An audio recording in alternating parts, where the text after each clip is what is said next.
పెట్టుబడులు వచ్చేది అనుమానం, లోకేష్కు మాత్రం బహుమానం. బాబు అంటీం దావోసు పర్యటన గురించి చెప్పాలంటే ఇంతకు మించి ఏమీ లేదు. ఏపీలో ఉండగా లోకేష్ను డిప్యూటీ సీఎం చేయాలన్నారు. దావోస్లో అడుగు పెట్టగానే సీఎం చేయాలంటూ కొత్త డిమాండ్ తెరపైకి తెచ్చారు. మొత్తానికి ఓ ఫీలర్ వదిలారు. జనసేన యాక్షన్, రాష్ట్ర ప్రజల రియాక్షన్ తెలుసుకునే ప్రయత్నం చేస్తున్నారు. కానీ ప్రజలు అడుగుతోంది ఒక్కటే, ఇది పెట్టుబడుల ఆకర్షణ, లోకేష్ ప్రమోషనా? లోకేష్ను సీఎం చేయాలన్న టీజీ భరత్ వ్యాఖ్యల వెనక ఉన్నది బాబేనా? 19 కోట్ల రూపాయల ప్రజాధనంతో దావోస్లో జరుగుతోంది ఏంటి? లోకేష్ను సీఎం చేయాలన్న డిమాండ్ను పవన్ సమర్థిస్తారా? జనసేన ఆత్మాభిమానంపై దావోస్ నుంచే దెబ్బ పడిందా?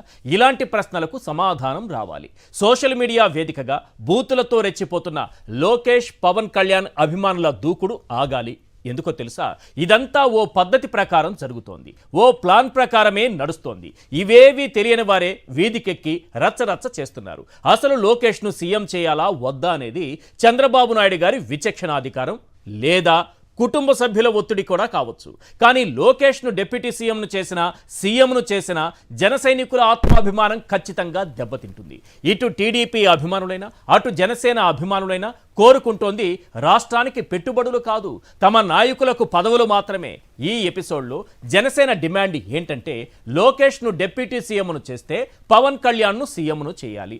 ఒకవేళ లోకేష్ను సీఎంను చేస్తే పవన్ కళ్యాణ్ కూడా సీఎం చేసి సీట్ షేరింగ్ ఇవ్వాలి. ప్రజలేసిన ఓట్లున్నాయి, చేతిలో సీట్లున్నాయి. అందుకే ఈ పదవుల కొట్లాట.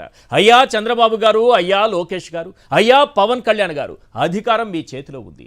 ఎవరు సీఎం అవుతారు, ఎవరు డిప్యూటీ సీఎం అవుతారు మీ ఇష్టం. అంతకన్నా ముందు ప్రజలు అడుగుతున్న ఈ 10 ప్రశ్నలకు సమాధానం చెప్పండి.